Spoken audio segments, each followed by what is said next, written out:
Welcome back to the Wicky Wacky Radio Show. I am your host, Reid. And I'm Frank. And today, as we're recording, is President's Day.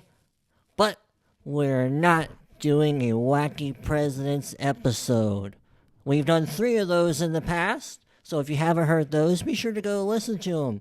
Last year we did Wacky Prez 3, the Vice Presidents. It was a fun game with... The Vice Guys. Yeah, the Vice Guys. Yeah, it was a fun game with our friend Dustin, who of course you've heard on here before. So we wanted to do something different this year instead of playing out the President's Day thing again. But similarly, we thought we could do something with historical figures. And oftentimes, historical figures have famous last words. So we're going to get into some of those. But first, be sure to subscribe to our YouTube channel. You can just search at WWRS and follow us on your favorite podcast platform. And to get started, I'm actually going to tell a quick little story that makes me think of these kind of famous last words. And in this case, it's more of like how some people might jokingly use the phrase famous last words after somebody says something like, you know, somebody's about to jump from a waterfall. Hey, guys, watch this. Yeah. Right, something like famous that. last words. Right. Well, I had a splat instance recently in my family. A few months ago, my sister was expecting to have a baby any time, and I was texting with her one night, and one of the things she had said to me in our conversation is that she didn't think the baby was going to be coming for a few more days. Well, famous last words for her, the baby came the next day. So I thought that was kind of a funny little story related to our theme of the day. Yeah, because they often can be ironic. Yes. But right. I don't think they always are. So Of course. And plus, just to sort of tease, we're not just going to do famous last lines from historical figures alone, but we're also going to look at some like famous last lines from books and movies. So if you're interested in those, stay tuned past the historical figures portion. That's right. Now, did you want to get started and do the first famous last line from a historical figure? Or do you want me to get started? We'll have you get started. All right, well, here's an interesting one. It's attributed to Nathan Hale, who was an American Revolutionary War soldier. And the quote is, "I only regret that I have but one life to lose for my country." And I find that interesting because I find it very similar to a quote that's attributed to, what's her name? Mary Queen of Scots, or what is her name? I can't think right off the top of my head. But there's a quote, Henry VIII, one of Henry VIII's wives, said, "I regret that I have but one head to give to my king." So she was about to be beheaded at his direction. Oh. And she said, "I regret that I have but one head to give to my king." So, and this sounds so similar. Right, yeah. I only regret that I have but one life to lose for my country. So, interesting, but... Well, I don't know when Henry VIII was the king. I assume it was probably before the Revolutionary War, right? I would think so. Yeah, so it makes sense that what Mr. Hale is saying there. Because George was on the throne. It was King George they were fighting. Right. Yeah. So that makes sense. It seems like what he said could have been inspired by that quote from the Queen. Yeah. I don't know. Interesting, though. Yeah, it is interesting. Okay. All right. Well, our next quote is a little bit of an unusual one. It's, "I am just going outside and maybe sometime." And it's from Captain Lawrence Oates.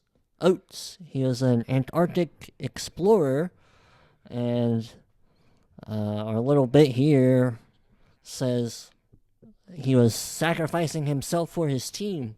So I suppose it sounds like he might have gone outside the ship or something to explore what was going on, and maybe he never came back. Could be. I don't know that guy. Captain Lawrence Oates. Yeah, I don't think I've heard of him. Yeah. Well, here's a guy we've all heard of. Karl Marx. Oh boy. Yep. Supposedly is quoted as saying, "Last words are for fools who haven't said enough." Which is interesting and fitting.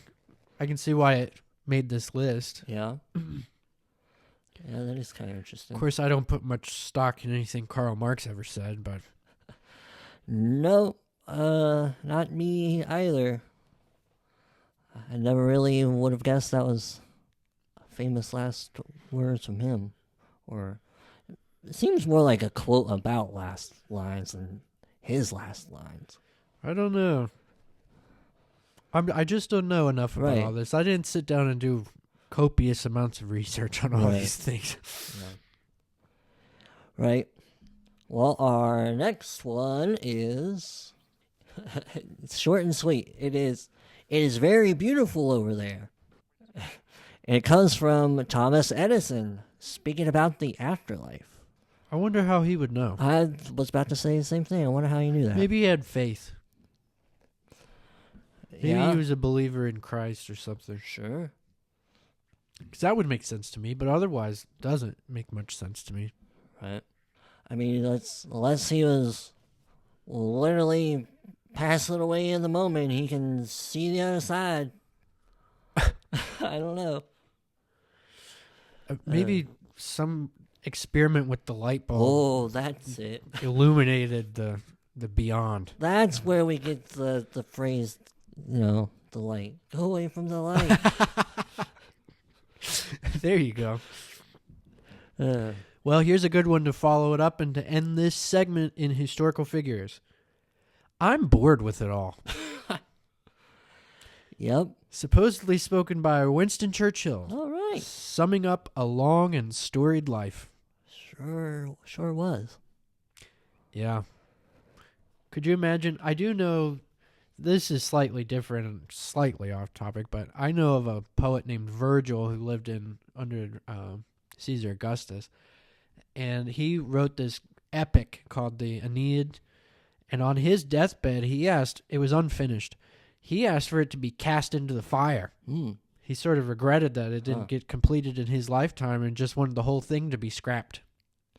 Interesting. So I could kind of see this. You, you're at the end of your life. You're thinking back on everything. You're like, I'm just done. I'm done with it. Right. Right, and a man who had done so much in his life, Winston Churchill. I mean, it's almost like he's done it all. What else is there for him to do? Well, yeah, and there's so much to recount. I mean, if you're on your deathbed and somebody's saying, "Hey, I want to write it all down. Tell me your story," I'd be like, "Who wants to do all that?" Right? Just let me go. You read about it in the history books. Right. Yeah. Well, that was cool. Historical figures. Yeah. Now, obviously, we could have curated a much longer list, but try to keep it pithy and maybe move on. What do you think of film or move on to literature? We'll save the literature for last since that's more of your favorite. We'll go to the film one next. All right. I think it's your turn. Okay, sure. Let me see here. All right, our first one from film is Louis. I think this is the beginning of a beautiful friendship. And it's from Casablanca from 1942. That's right, one of my favorite black and white films. I've never seen it. Oh, we'll have to watch it sometime. It's amazing. Yeah, there's probably a few of these, more than a few of these I've probably not seen. Because I'm not a movie guy. But that's all right.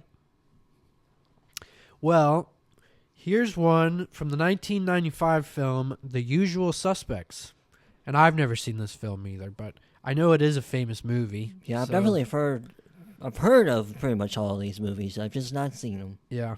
Well, here's the quote. Maybe if you and I don't know, maybe somebody in the audience will. You'll have to write to us, let us know. Say, I knew every single one of those, you guys.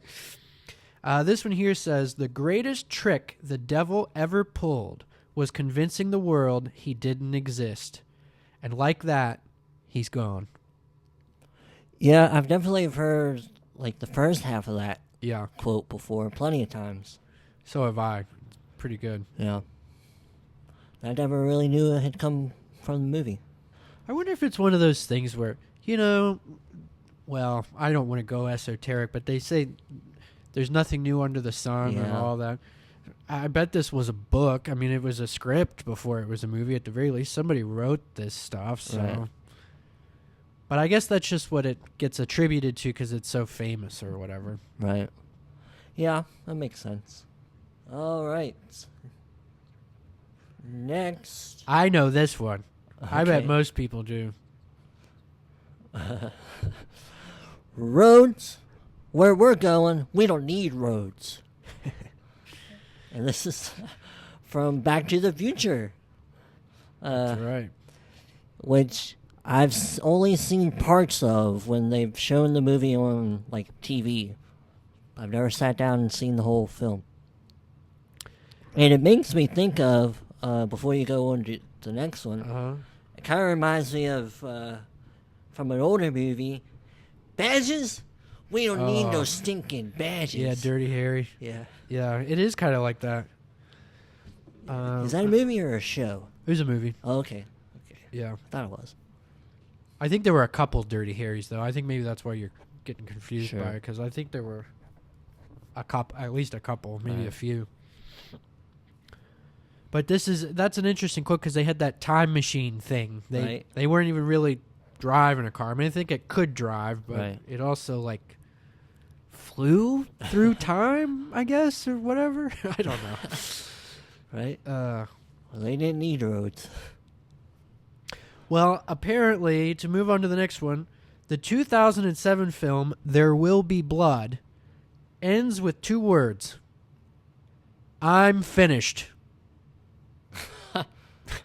What a good one. Never seen that film. Don't even know what it's about. No, neither have I. But I bet there was blood. That's not the Rambo movie First Blood, is it? No, this is There Will Be Blood. Oh, There Will Be Blood. Oh, that's right. I mean, if that's how the movie ends, it's quite an ending. It tells you. I'm finished. Yep. So is the movie. Goodness. All right. Let's see. Next. Oh, here we go. You met me at a very strange time in my life. And that one is from Fight Club from 1989. Yeah, I don't know who did that movie. Do you? Was it one of those Tarantino I was getting ready. movies, That's what my or- guess was going to be, was Tarantino. I kind of but don't think it is. I think it's somebody else. no, I don't know. Never seen it. I can't think. Who else does those mind F type movies? I know there's Christopher Nolan. I think it's a Oh. Christopher Nolan film. Huh. I'm pretty positive. I Okay. don't think I would have just spat that out of nowhere Right. if it's not. I mean, I've not seen Fight Club, but I do know the first rule about Fight Club. Well, what's the first rule about Fight Club? Not supposed to talk about Fight Club. Well, then why are we talking I about don't Fight know. Club? How do they promote the movie if you're not supposed to Right. talk about Fight Club? How do they even tell you the rules about Fight Club if you're not even supposed to talk about it? How do you get in? How is there a Fight Club? Yeah. Oh boy, you could go down that rabbit hole Right. all day. But that's what that whole film is. It's like a rabbit hole because this guy, I mean, I won't ruin it for anybody, but it's basically a mind F, like I said. The whole thing is where this guy thinks he joins up this fight club with this other guy. But come to find out, the big Shyamalan twist at the end is that they're the same guy. He's like fighting with his own alter ego, other personality. It's Oh. like a projection. It's like a, Huh. Yeah. I never knew that. Yeah. He was Brad Pitt the whole time. There's like a Brad Pitt and another guy. I don't know what the Yeah. other guy is. Right. But the other guy was Brad Pitt the whole time. And Brad Pitt was the other guy the whole time. They were the same guy. Even though they're two different guys, Right. played by two different actors, they're the same guy. Right. Yeah, it's a good one. Huh. I guess. I mean, I'm not big on those Christopher Nolan. I think it's got to be Christopher Nolan because he's not as good, in my opinion. He's better at stringing you along than M. Night Shyamalan is, but he doesn't end his stuff as well as M. Night Shyamalan does. Where his stuff, the twists, they get you, they make you go, oh. Whereas Christopher Nolan films, you walk out still going, what was that? You know, like you're still confused by it. He did this other movie called Memento, which I had to watch like 8 times to really get a grasp on it. Right. I'm still not sure I really have a grasp on it because it's, I don't know. I watched some analysis on YouTube and it's like a movie told in like reverse synced order or something like that, where it's like told, I don't know, there's like 3 main chunks of time and they get all mixed up. So you don't know where you are in the storyline. Right. And like you're always just trying to figure out where in the heck you are. You don't know what's going on. That's a Christopher Nolan film right there. Sounds crazy. It kind of is. I do know a lot of people like his Batman movie. Christopher Nolan. I believe it's Christopher Nolan. Might be. I don't know. Dark Knight? It could be. I don't know everything about everybody. Somebody else in my family, I got an uncle who lives out in Burbank and does stuff with films, and my aunt and uncle, because of what their son does, they're huge on that. They stay to the end of credits at every movie, and they know all these producers, and you know, there's people out there who collect that kind of information. I'm just not one for it. But I can move us into a category that I do sort of collect a lot of random information about. And let me think, it's my turn to start this one off, too. Yep, I did the last one on Fight Club. All right, so here's one that's very famous. Very famous book. It's been turned into several films. I mean, it's been adapted several times. But it ends with, he loved Big Brother. Oh. Yeah. It's 1984 by George Orwell. The whole thing is that, you know, Big Brother, kind of like our Uncle Sam wants you, that whole thing is like he was part of this resistance of sorts against the government. He didn't really want to conform. He kind of was a guy who, you know, sort of broke certain rules and norms that he wasn't supposed to in a very authoritative government. But in the end, they won him over. He loved Big Brother. That's unfortunate. Yeah. That's definitely kind of like a classical book. People like to make a lot of references to it. Well, and it's one that they still teach in school. I'm pretty sure they still teach it in schools. Usually you have the choice coming up of either 1984 or Animal Farm. Those are the 2 books that are on almost every high school list for required reading. Right. Yeah, I've heard parts of 1984. It's like the audio book. Oh, I'd read you the whole thing sometime. It's an easy read. It doesn't take that long. It's really It's really simple, especially once you know the story. I mean, I could probably recite the thing for you right now, but I'll spare everybody. Right. All right, well, let's see what our next one is. Oh, boy, it's a long one. Okay, hold on here. Tomorrow, I'll think of some way to get him back. After all, tomorrow is another day. And that is from Gone with the Wind by Margaret Mitchell. Yeah, and it's interesting that this quote winds up in the literature section because the film ends on the same quote, except they change it. They make it a little more dramatic. And I always hated that. The first time I ever saw Gone with the Wind, I've never read the book by Margaret Mitchell. I'll have to confess that. But I've seen the film many times. It's a wonderful film. But the way it ends in the film is, there's always tomorrow. That's what she says. There's always, and she doesn't really talk about getting Rhett back in the quote and at the end of the film. Huh. He walks out on her, and she's just like, as I recall, I guess I could be mistaken. Listeners, you'd have to let me know if I'm wrong, but he walks out on her. She pretty much throws herself down, and she's crying, and then she just stands up, and she's like, well, there's always tomorrow.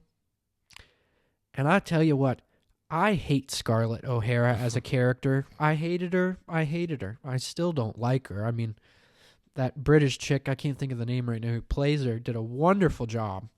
Very well acted. But Scarlett's a very hateable character, and I hated that she ends on that hopeful line, there's always tomorrow. I'm thinking, but you don't deserve it. That's what I always thought. So I think it's interesting how they change things, from the book to the movie. Right. Still sort of supposed to be the same sentiment, but something gets lost there. Right. I'm not familiar with either version. All right, the next one. Don't have too much experience with that one.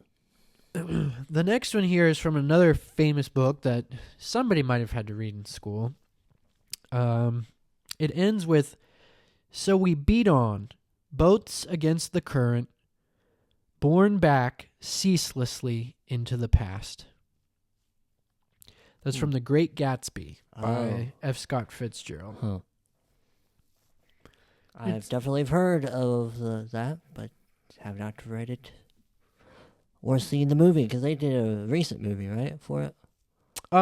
They did, and I think it's excellent as far as adaptations go. The one with Leonardo DiCaprio. Yes, that's what I'm thinking. Excellent.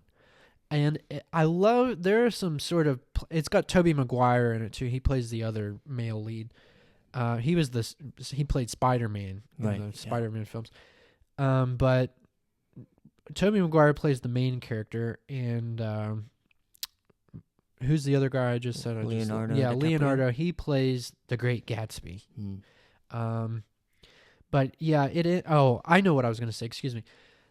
The movie does a wonderful thing, one of these anachronistic things where they put modern music in some of the scenes, but it's all still decked out like it's the 1920s.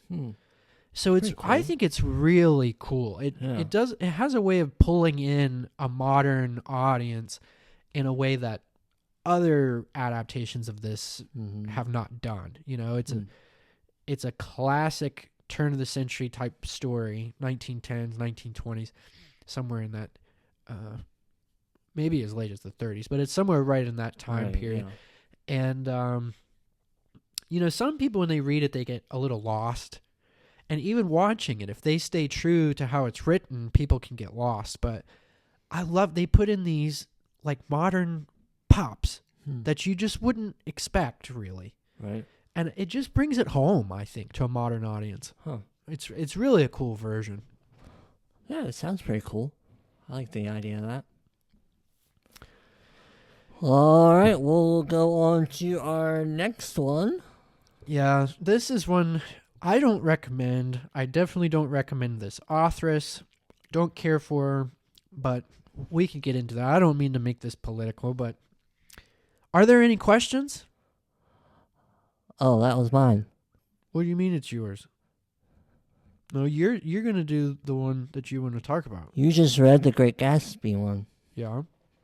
Oh, well, I'm sorry. I screwed the pooch on that. That's but all right. It still leaves you with the one that you wanted to talk about. So, my bad. But, okay. So I did two in a row, but I totally did that on accident. But are there any questions? That comes from The Handmaid's Tale, which is just whatever. I mean, if dystopian fiction is your thing, check it out. But I don't suggest it. I think Margaret Atwood is whatever. I don't know. Right. Wouldn't recommend. It definitely does not sound like something I would want to go read.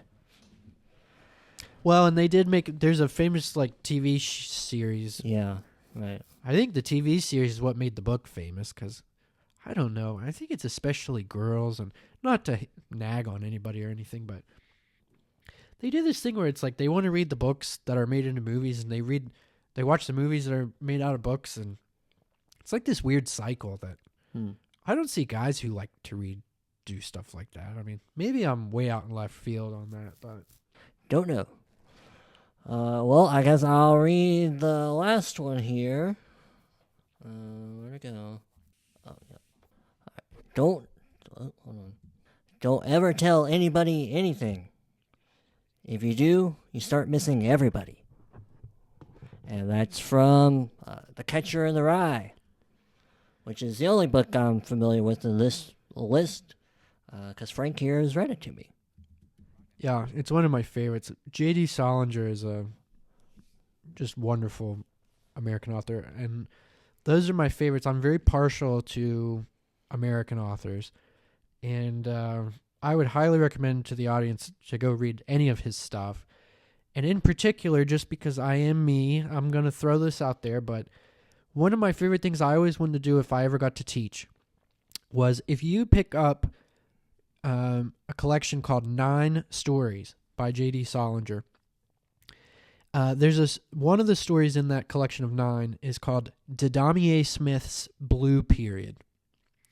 And if you read that short story and then read The Catcher in the Rye, or vice versa, you can read them either way you want, I dare you to tell me that that's not the same character.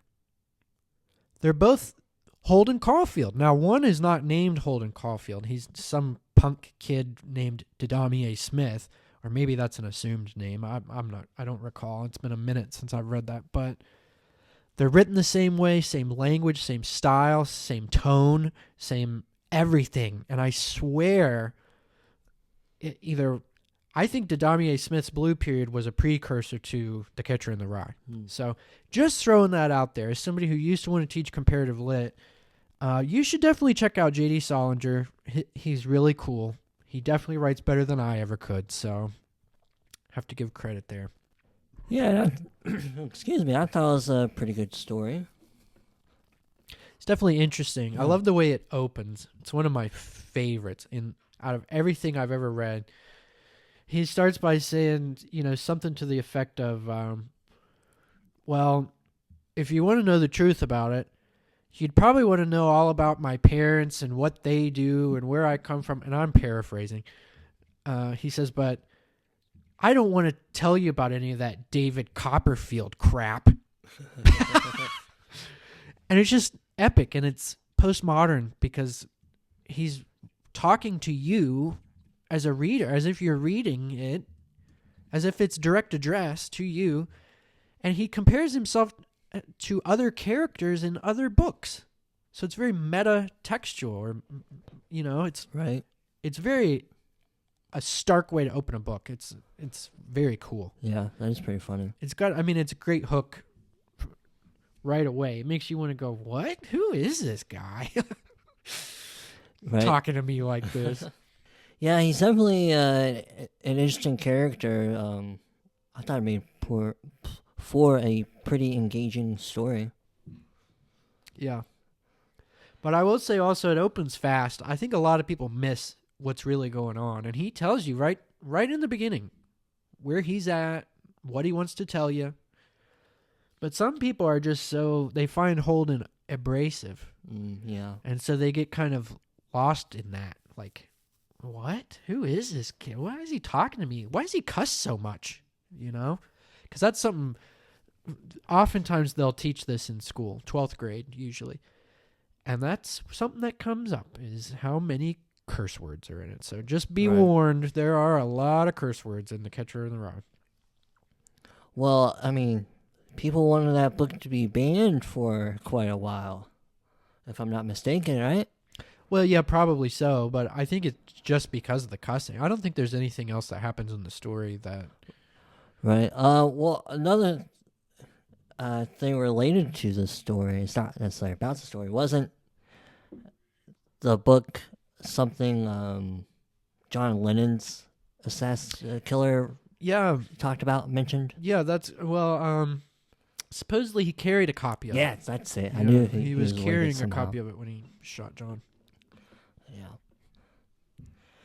It's Yes. odd. It's an Right. odd thing. I don't know how the one has to do with the other. but- Oh, I don't think so either.